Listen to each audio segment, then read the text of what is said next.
Hair oil செய்கிறதுக்கு first செம்பருத்தி, அதுக்கப்புறம் 1 லிட்டர் தேங்காய் எண்ணெய், கத்தாழை, வெங்காயம், இது முதியோர் கூந்தல், இது கருவேப்பிலை, இது வெட்டி வேறு, ரோஸ்மெரி, நெல்லிப்பொடி, அவுரிப்பொடி.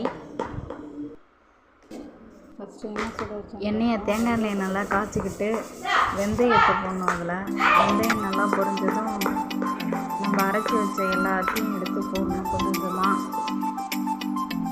செம்பருத்தி இலை, கருவேப்பிலை, மருதாணி இலை, மருதாணி விதை, கருவேப்பிலோட விதை எல்லாமே சேர்த்து அரைச்சி போட்டாச்சு.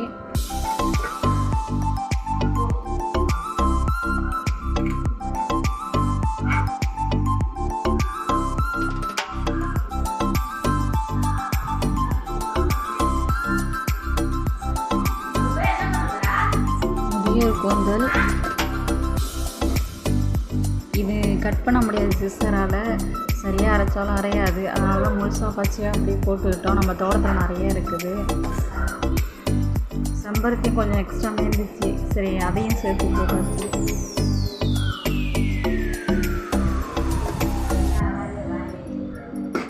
அவ்வளோதாங்க. இதுக்கப்புறம் நல்லா கொதி வந்து சுண்டி போய் தனித்தனியாக எல்லாமே கருப்பாக இருக்கும். அதை ஒரு நாள் விட்டு நல்லா ஊற விட்டு மறுநாள் எடுத்து பாட்டிலில் போடணும். இது வந்து ரோஸ்மெரி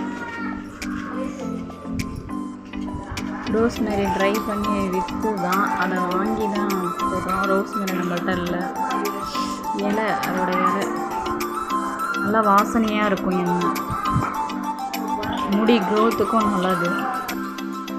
அடுத்தது வேம்பலம் பட்டை, இது நல்லா முடி கருப்பாகும், எண்ணெயும் ஃபுல்லாக ரெட் ஆகிடும்.